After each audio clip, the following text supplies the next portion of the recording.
Hey guys, welcome back to our podcast. I believe this is episode 9, and we are here. We're missing again Andy. He's doing some other stuff because as we Javier is here, and we have a guest now. Jon Granados is here with us, and I'm Gerson Cardona. But we all have life, and we all have different things that we are doing and we're busy with. So you'll always have one of us at least here with a guest, and we want to make sure that we are sharing stories with you that would be transforming your life and maybe someone that is struggling right now. This happens when Javier and I and Andy sit at a coffee table, or I remember last time John and I and I don't think Elsa was there. I don't remember. I think it was just yeah, you. yeah, It was at the Starbucks. Starbucks with your wife. We met there and we just talk about stuff, and that's kind of like what we wanna get here. So put on your seatbelts, guys. Here we go. We're gonna go at it. 120 miles per hour. No brakes. But no brakes. We're hoping that one of us it's blessed by each of our stories. Yeah. We have one saying that we have been trying to go after the one. We don't want to get the massives, but there's someone out there that right now needs to hear this, needs to hear your story, our stories, and what God has done in our lives. And just real quick, I want to shout out those that have been listening. Like, I've been encouraged. You talked about the one. There's been a couple of friends that have hey, I listen every Saturday. Like, if it's just that one person that's listening, man, this is awesome. Like, if you're getting some help from this, that's what it's about. I mean, numbers, if they come, they come. But if it's just one, that's enough for us. Yeah, is that why we only have one follower? Yeah. Maybe one. That one. that one. We're going after you. It's our moms. Yeah, my mom, my wife. They're All our followers are our family. So we're not looking for fame. We are trying to give Him the glory. Yeah. Amen. Of He owns our stories. Yeah. So we're pastors' kids. You're a pastor's kid. I am. Yeah. So tell us a little bit about that. Tell us a little bit about yourself right now, like who you are, what you're doing. Yeah. I am a pastor's kid. I've been a pastor's kid basically my whole life. It's a lot of pressure. All the eyes are on you, even as a child. Yeah. You too. You know, you have to be the perfect child, or at least that's expected, right? And as you go through your teenage years, you kind of have to have it all together. That's kind of the expectation, or at least for me, that's what I felt. It's hard.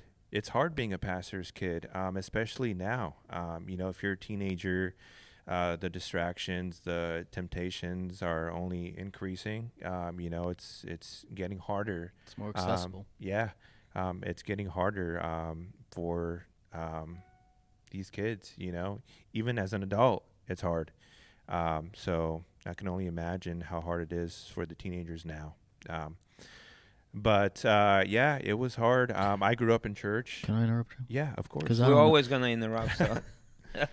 I don't know you as well, right? Like, we met a couple times now. Yeah. And sometimes in the walk of the last 15, 20 years, like, my dad and my mom probably connected with your parents or pastors. Mm-hmm. But I don't think I know you that well. So, what do you do, man? Hold up. What do I do? I know they're behind the scenes, but who'd you bring with you today? So I'm here with my son Eli, and I'm here with my wife Guadalupe. We've been married for almost 2 years now. It'll be 2 years on June June the 7th. Yeah, make sure you get that one Yeah, right. yeah. I put You're myself on on the spot there, record. man. I need to be careful. Yeah. I'm here with my little family. What do? I mean, I hold a regular job. I work at a bank nothing exciting. I go to iTown Church. I've been attending for about a year now. I'm also involved in a recovery group. I used to be an active alcoholic. I'm no longer, by the grace of God. Amen. Amen. So I'm still on my recovery journey. Amen. A big date coming up here. July the 3rd is my sobriety date. I'll have a full year. Wow. Wow. So Awesome. that in itself that's a whole story. So, I mean, and it's been great. This year, the past 12 months have been amazing for me. I keep on bringing this up, this conversation I had with a counselor during a session. They asked me, hey, what would you consider was your best year, like in your life, right? And I was like, man, like, I think this year has been the best year in my Wow. entire life, just because of how much I've grown, and just where I'm at, you know, like personally, also with my relationship with my wife, my relationship with my son, and of course my relationship with God. You know, it's just at another level, and it's not to brag. It's just God's grace. You know, I mean, and I think like what the Apostle Paul says. I mean, if I'm going to brag, I'm going to brag about God's grace. Yeah, And that's right. I mean, and that's what it is. God just has been good. That's awesome. God has been good to me. I don't deserve it, and He's just been amazing. How old are you, bro? I am 32. 32. Yeah. Wow. So 90? Huh? Yeah. 89. 89. Barely, Yeah. by like so, 10 days. So Yep. that's Yeah. awesome. I mean, I think I asked you, how old are you? Just, saying that this has been your best year Yeah. at 32. How many out there are younger and don't think there will be a better year? Yeah. Right. That's true. Yeah. So, Because there's when you're hope. going through it, like you don't see the light at the end of the tunnel. Mhm. It's just doom and gloom. You're just overwhelmed by your current circumstances. Yeah. That's Yeah. awesome. So you're what? How many siblings you have? How many? Yeah, siblings, brothers and sisters. Oh, I have 3 older brothers and 2 older sisters. They're a lot older than me, except for my brother Chris. We grew up in the same house, so like he was like, part of my family unit there. So I grew up with my brother Chris, and we both were on the worship team when my dad became a pastor. We were basically my dad's helpers on stage, on And the off worship team. stage and Yeah. everywhere else. Yeah, we when my dad first came to Indiana to start a new church, we went everywhere with him, everywhere to people's houses. Like that's what we did. Like that's what my dad did on his free time. Yeah. Go to people's houses and talk and share the word, and we were right there with him. So, yeah. What do you play? I started playing the bass. That was the first instrument I picked up. Then I learned how to play guitar. Then when I was able to play in school, I learned how to play the saxophone. Nice, bro. So, I mean, and like, yeah, and I can do drums. I can play the piano, but it's not like I'm super proficient at every one of these instruments. Do you still play? Yeah, I play the guitar still. That's yeah. awesome. That's awesome. Acoustic or like electric? Both. Cool. Yeah. That's awesome. Yeah, I remember the 12 string that your dad had at the church, because he played also. Yeah. My dad was a guitar player. That's actually how I learned how to play guitar. Like I honestly believe that it was a gift that God gave me when I accepted Him as a child. Because like I did not have any interest in like playing any instruments growing up until I accepted Christ, and I was just at church all the time. And I just remember looking at my dad play on stage, and I would just like look at his fingers and his hands, and then church would finish, and I'd be like, okay, well, I'm a pastor's kid, so I can go on stage, right? Isn't that what we all think? Yeah. Like, yeah, I can do whatever I want. So I grabbed the guitar, and I was like, yeah, I think he went like this, and he went like this, and that's how I learned. So That's awesome. I taught myself, and yeah. I still like, why is it that like we often become musicians as pastors' kids? Like it's I guess it's fun, right? It calls for attention. There's no others, Yeah, bro. because that's what pastors need when they're starting a church. It's like they need a worship team, because that's like, I mean, I don't think it's good or bad, but I mean, that's just the truth, I mean, it's hard to find a worship team. And if you're a pastor and if you got kids, like you're At praying, least this like, ones won't leave me yeah. I until got my they're worship 18. group here. They can't say no if you schedule them every single weekend. Yeah, man, I have some funny stories. Like, so yeah, I started playing on the worship team as a kid, probably maybe 7th or 8th grade. But there were times where, like, like I'd be upset, like, I don't know if it was because of something that my dad did or I was just in a bad mood, but I would, like, on purpose play the wrong note, like just on purpose, just because I was in a bad mood. You didn't care that, like, yeah, dude, you're the one messing up? Man, I was messed up. Yeah, like, so this happened a few times leading? On Sunday services. Who else was leading? Your dad was part of it? So he would, like, look back and, like, you're messing up? Dude, I don't know and why. You have a smile on your face? I don't know why I'd do it. I don't know why. Did he know that you were doing it on purpose? Did he figure that out? No, I don't think he did. I think he thought, like, well, like, he's trying, like, like he's trying to right? He's trying to mess up. He's probably lost right now. Yeah. Like, what's going on? But you're yeah, just mad at your dad. Yeah, dude. I don't know, man. Yeah.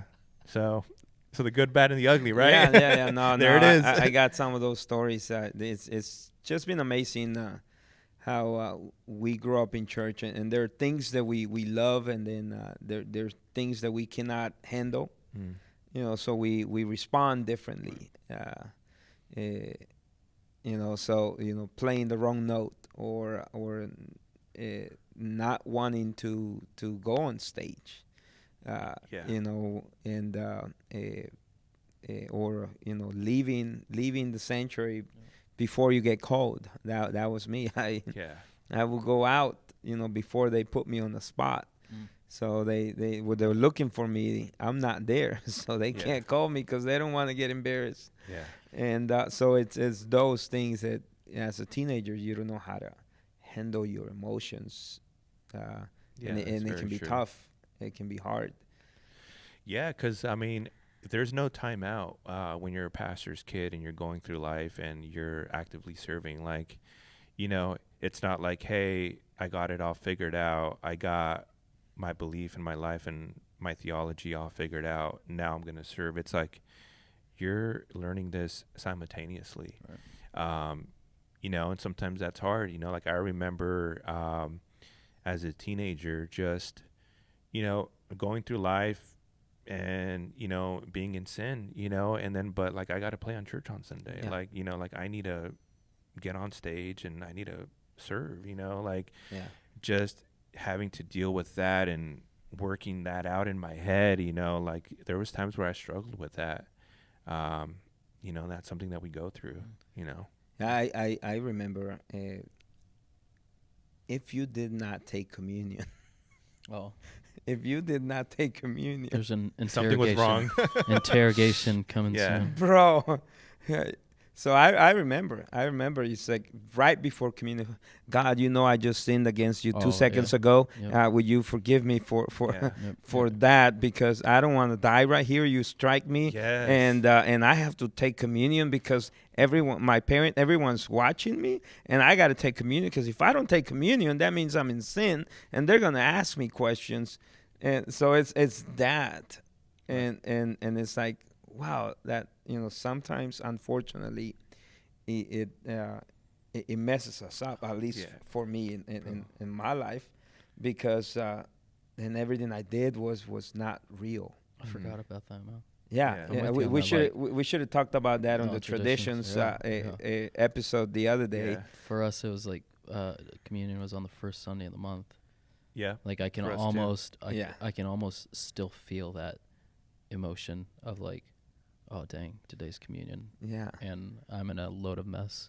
Yeah. And I got to ask God to forgive me and all of these people that I've hurt all this month. And yep. Yeah, that's real. I mean, so that's a big deal for me even now. With the church I'm going to, we don't take it on a regular basis. They give us the opportunity to do it the first Wednesday of every month. But even then, like I I take it seriously, like I'm like, Yeah. I want to make sure that my heart's right when I'm doing this, Yes. because it is important. Um, and it's a good self check, Yeah. Reflection. yeah, and it's a good habit, to Yeah, do. yeah, we still do it here, also once a month, the first Sunday of the Yeah. month. But I encourage people. I say the communion wasn't. Uh, why are we getting there? We're not on the tradition episode. So communion isn't. Isn't this so we can feel guilty or blame. Right. But communion is this remembrance Mm-hmm. Yeah. that Jesus said, "Hey, remember I did this for you. Uh, don't forget that I love you. Yeah. Mm-hmm. Don't forget that I gave my body. Yeah. That my blood is what covered your sins." And when we see it that way, it doesn't. It's not a tradition. It's not a rule. Some people still question who can take it and who cannot take it. Mm-hmm. And I'm like, look, it's up to them and God. Whoever wants to take it, who am I to Right. stop them from taking it? And whoever don't want to take it, who am I from stopping them from taking it? But you said, sorry, Yeah, bro. I'm gonna hit you, Yeah, bro. hit you in the You gotta knock face. them out. Uh, it's something real. So when Yeah. we understand, and it goes back to relationship, when Yeah. we understand what He did for us, Yeah. then communion becomes this such important memory Yeah. that I do it not because I have to. I do it because, man, I remember what you did for me. Yeah. Yeah. I think that's key. Again, just growing up in church, being a pastor's kid, and everything that sometimes we go through. Sometimes, instead of being like a joyous event, Mm. it becomes like, man, like I'm not doing something right. Something's wrong. Like, should I take it or should I not take it? Right. So you kind of get into like all this confusion and doubt. But when in fact, like you said, it should be the remembrance of what Jesus did for us on the cross, and what He did for us on the cross was great. It's the best thing that we could ask for. To receive His grace, to believe in that, and that's like everything that we need. It satisfies our lives. So yeah, so it is important to keep that focus. But of course life happens, and sometimes that's not the mentality that we always have. There's a church. This random comment about communion. There's a church I've gone to. A friend of mine's. They celebrate communion like having a meal together. That's what the disciples were doing. Mhm. They Yeah. were just. They weren't just like, here's a little bit of juice, here's a little bit of bread. Like, they were having a meal together. That's what it was. So we can't. We'd have to go back to that episode, but even how communion has changed over the years, and we've made something Right. of it that is not. Yeah, yeah. Yeah, just like you're saying, we don't get taught those things that every time you're eating. That's what the scripture says. Every time you do this, Mm-hmm. every time you're eating, and what did the apostles do? They gather together, Yep. Mhm. break bread. bread, Yeah. and eat meals together. And every time they ate, remember what I did for you. Yeah. Remember who the price that I paid. Yeah. And a lot of times growing up, it becomes more about the guilt you said, Mhm. the shame, rather than saying, there's nothing I can do to earn salvation. Right. There's I can be the perfect kid, the perfect person, the best husband. There's nothing I can do Mm-mm. Right. to earn salvation, because Jesus said it. There's no righteous, no righteous. There's Mhm. only one, only Him. So seeing all those things going back in our lives, uh, at least for me, how do I help those next generations Understand. to learn that some of the things that we go through, uh, it's to guide us to that relationship. Yeah. to show us a sincere, real relationship between us and our Creator. And a lot of times we don't get it, and a lot of times it doesn't get explained the way we're trying to explain it now. So I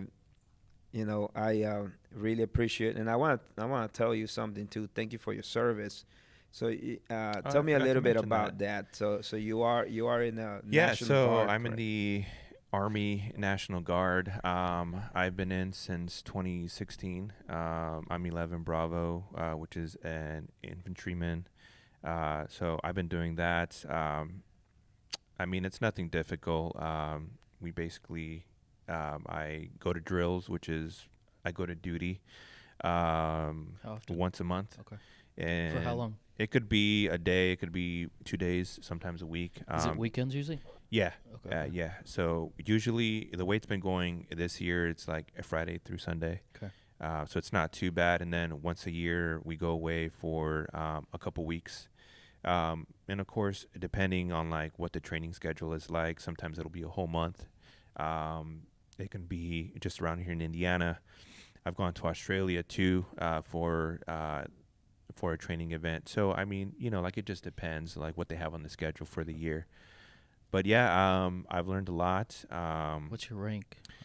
What I don't mean, know it's anything. nothing noteworthy. I'm a specialist. I'm Okay. an E4. What do you do? Like, what do you? So if you're needed. What is your What do you mean job? by needed? When the National Guard gets called up? What are you doing? Well, so my company has gone to Washington D.C. for the riots. Okay. We've been activated for that. Okay. We have also been activated for the Pendleton. It's a jail that's up in Pendleton. Yeah. So we've been activated for that as well. Okay. We haven't actually had like an active duty, or I should say a combat zone Okay. activation. While I've been in, my company has throughout its history, but while I've been there, that hasn't happened. Because you guys are trained even for combat. Right, needed, right, yeah. Especially with the job that I have, like that's what we got trained for. Yeah. And of course, like the Army's like, it's a whole world in itself. So there's different jobs within the Army. They're not all necessarily combat jobs, but the one I signed up for, is a combat job. So yeah. Go get them all. So Yeah. 2016 is when you started. 6 years, right? 7 years ago. Yeah, Coming yeah. up on 7. Okay. Yeah.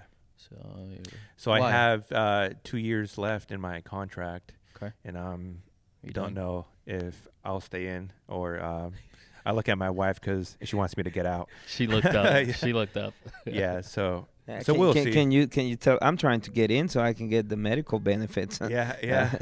Tell about that. How old are you? You may have already missed the deadline or the cutoff. No. Dang, man. No, well, Hey, they you're too still old. want old guys for chaplaincy. They're trying to get me. Okay. They said they make all kinds of waivers for me. I Really? guess they just need You numbers. should do it, man. You should do it. That's awesome. I just have so many things that I am, but I have been actually the Navy chaplaincy has been after me for the past 2 years. Really? I just finished my MDiv because of that. But I believe in this time of my life. Hey, bro, they're gonna call you Noah Yeah. in the Navy. That's funny. Yeah. Chaplain Noah. Chaplain Noah. That's good. So this time of my life, at least the next 2 years, I've told them I'm taking a pause Mm-hmm. on anything else that comes my way. So I'm trying to stay focused. Focus on what God has for us. Yeah. The ministry I work for, the Church Ambassador Network. It's a ministry of Indiana Family Institute, and this ministry right here, Rebrand. Mm-hmm. I'm trying to do everything I can to stay focused. And we started a Spanish ministry too. So we have 3 assignments that God has placed in our lives. So, but I love chaplaincy, and I love the military. Nephew's he's a Marine, so Yeah, that's right. but it's just timing, Right. the right timing, the right commitment. calling. Right. So you were 25 when you joined. Yeah. Why? Well, 26 because it was on the 22nd of July and I was born on the 9th. Okay, So okay. I was 26. Did you have an interest prior to that? Like, Man, like it growing honestly up? just no, Okay. no. So it- what got you there? I was just let's be real. Is, I had just lost my job. I had a really good job. I lost it, and my son was how old was he? Maybe see 3 years old, three around there. So like I was starting my family up, and I had just lost this job, and I was like, I need to do something, and like I just felt that weight, like man, like and I applied. I got a call. Um, Initially, I applied to be a military police, um, and I also applied for IMPD. So like I was doing both of those at the same time, and I don't know. It just felt like the right move at the time. Something stable, something like that. And I also had like this, like I wanted to do something that meant something, and I'm not saying that like if you have any other job that's not in a service field that it doesn't, no, but that was just how I felt at the time, right? Like I was like, I want to do something important. So applied to the National Guard, and then I got accepted, did all the tests. I went to MEPS, which is a processing facility, and within a couple months I was down in Georgia for my basic training. Wow. I was gone from October to February of 2017. how was basic for you? Was it rough? I was watching a bunch of videos on YouTube before I went because I was pumped. I was like, man, this is going to be fun. So like I was watching a bunch of like training videos about like what they do and like what to expect and like how the drill sergeants are going to scream at me. Like I was pumped.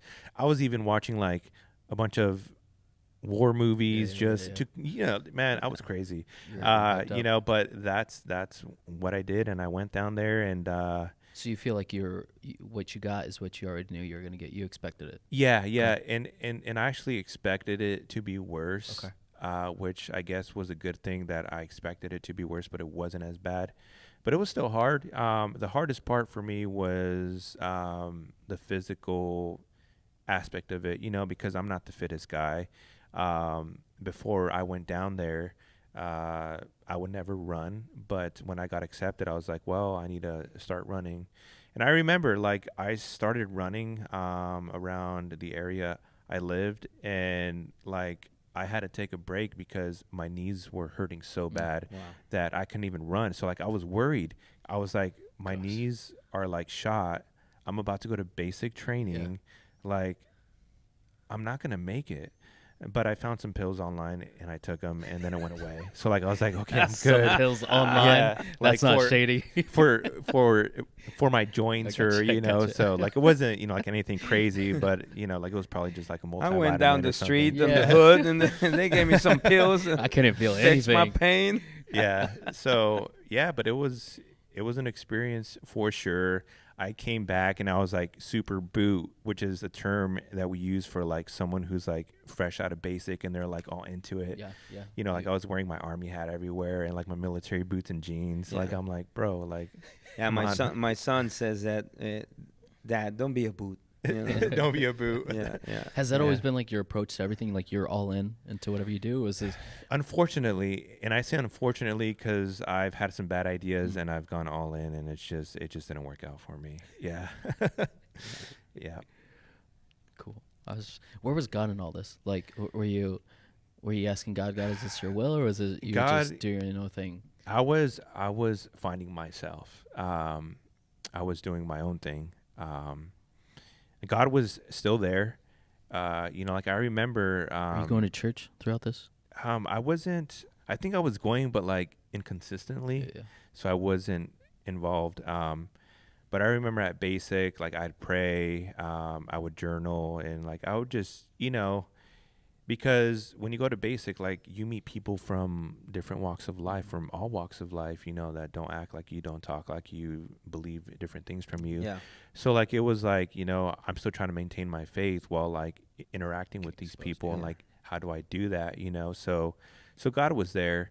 But when I came back, just the culture of being in the service, just heavy drinking, being vulgar, that had an effect on me, and I didn't realize it at the time, but now reflecting on it, yeah, like that, like I adopted that, especially coming back right after it was, I know that I started drinking a lot more. So you started drinking over there at boot camp. Well, not at basic training, but when I got back, Yeah. yeah, my Are you drinking hanging out with these guys ramped after? up.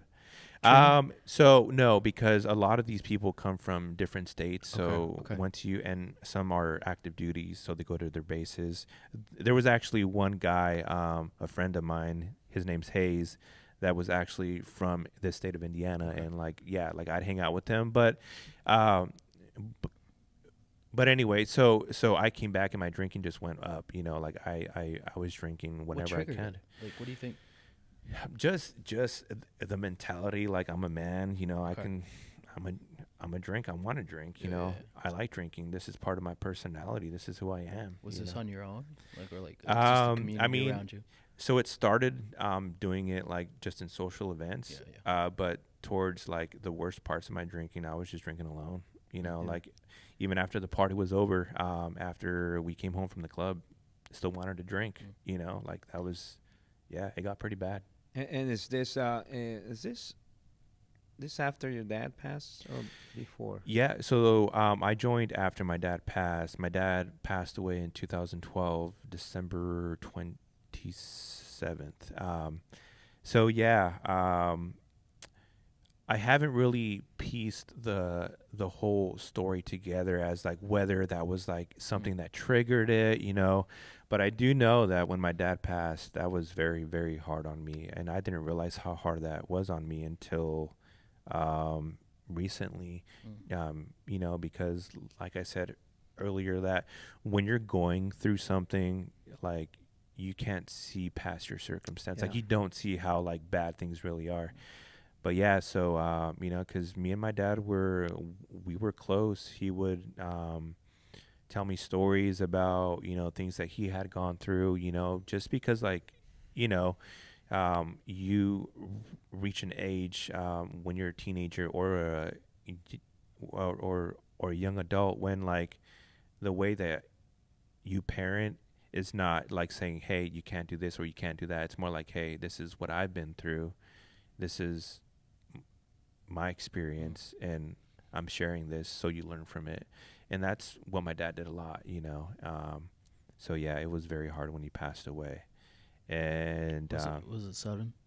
yeah, Unexpected? like he, as far as we know, he didn't have like any medical issues, like like he wasn't like in the hospital or going to see doctors a lot. Yeah. It was just he had basically a big heart attack and he passed away.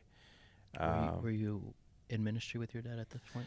I wasn't. I Okay. wasn't. I had just dropped out of college, and my relationship with my dad when he passed away was not at its best. Because I was going back to my old bad habits. I had dropped out of college. I just had found out that I was going to have a kid, and I started to drink, started to smoke. My dad, he found out about it. Of course, he was not okay with it. And so, like, like I was just in a rough, well, I don't know if the word is rough, but like my dad was not happy with my performance No, no, no. at that time.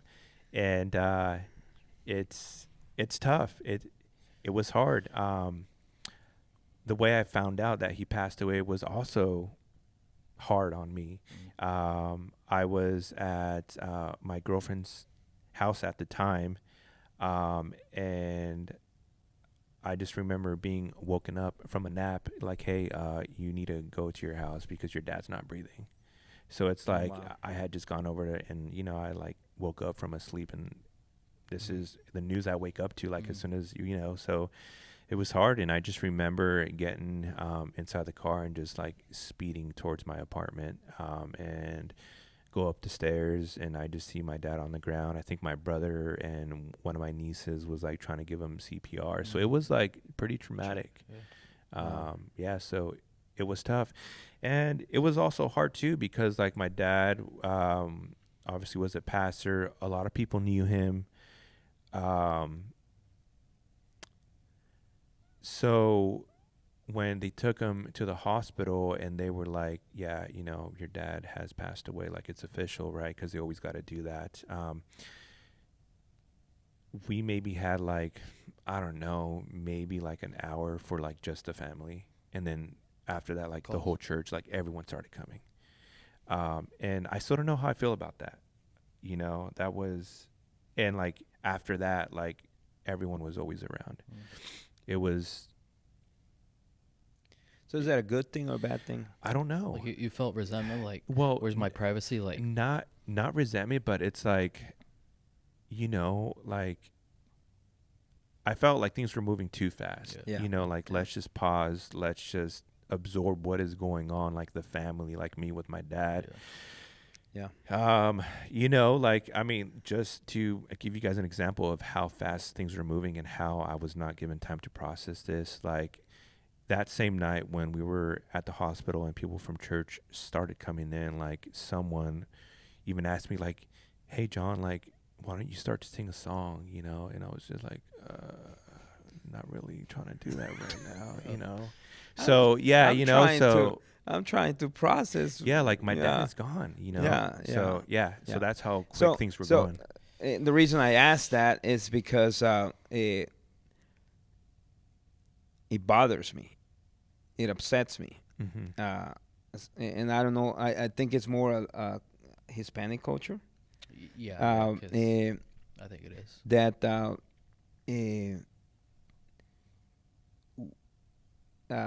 we want to be in everything, and there's a time and a place for everything, and it upsets me because we do it all the time, especially in church. You know, if some and we mean well. Mm-hmm. I don't want to, you know, but the American culture has a little bit more of, I'll call you Mm-hmm. when you can come and visit. Right. And I think that's more of where we need to be in a respectful way, because not all of us are there. Yeah, let's hug, let's sing kumbaya, and we have to process different. Some of us process right away. Some of us blocks things. Mm-hmm. Some of us start singing so we can act like it didn't happen. Right. You know, and there is Solomon said there is a time to cry. Mm-hmm. There is a time to mourn, and sometimes we don't let people go through their process, Right. because we want to be there. Right. And I think it's good to tell them, hey, I'm here.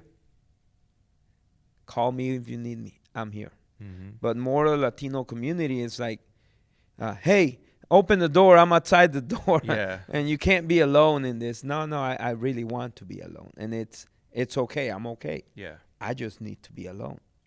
And we need to help people understand that kind of like what Javier said, hey, we don't want you to share stuff that you don't want to share. Mm-hmm. You know, when we have the rebrand here, the round table, kids share wherever they want to share. Right.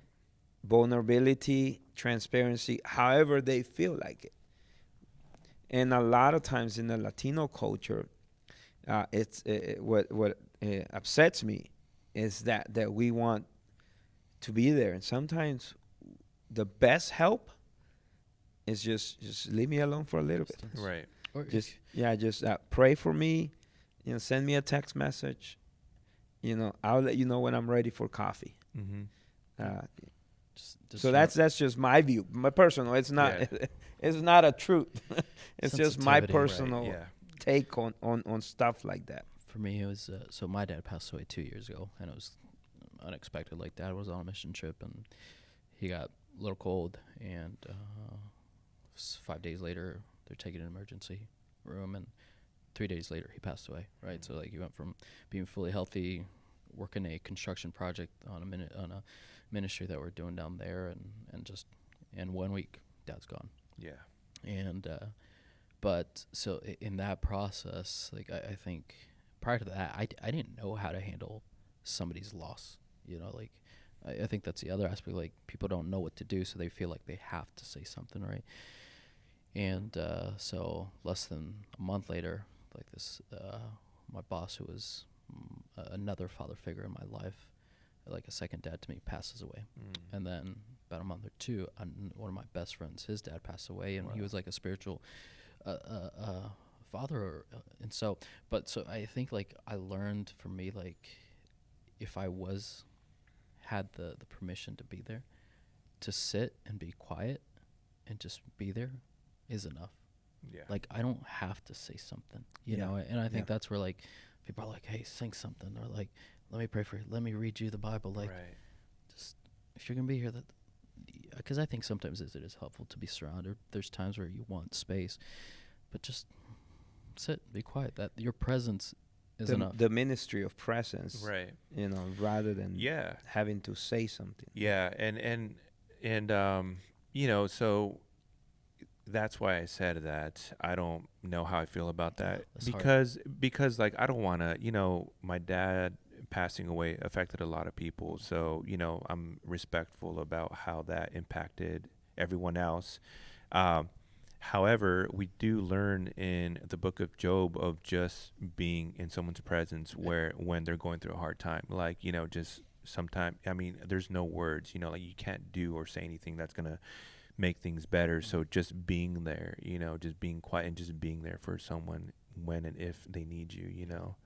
I think so. To what you're saying, like you don't know what to think about.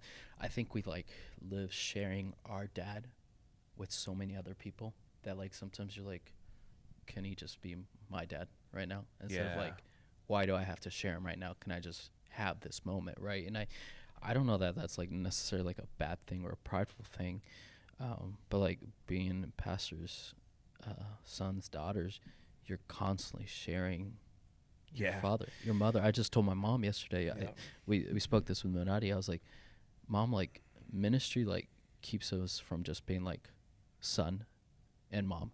Like it's always like this mix of like pastor, mom, and like sometimes like the lines are blurred. Like I don't know if I'm talking to you as a mom right now or as a pastor, right? And so like it's when I said that yesterday, Mom was like, yeah, you know, you're right. And it was like we don't know what to think about that, but it's true. Like we can't just sit and like be son and daughter and talk about random stuff, because 9 out of 10 times it ends up coming back to ministry, church. Yeah. And it's a weird, and in that moment I get it, like, can you just let me be in? Yeah. Let him be my dad. Some silence, please. No. It's hard. No, we appreciate you sharing that. 'Cause I went through that process with you guys, but I was, you know, all of us were shocked, but you know, it's like you see and you learn. Yeah. And how do we, you know, be there but don't have to be there? Right. You know what I mean? Mm-hmm. Be there but don't be on top of people. Because we all need time for everything. Yeah. And a lot of my mourning and grieving and processing what had happened happened like years after. You know, like so it was a process for me for sure.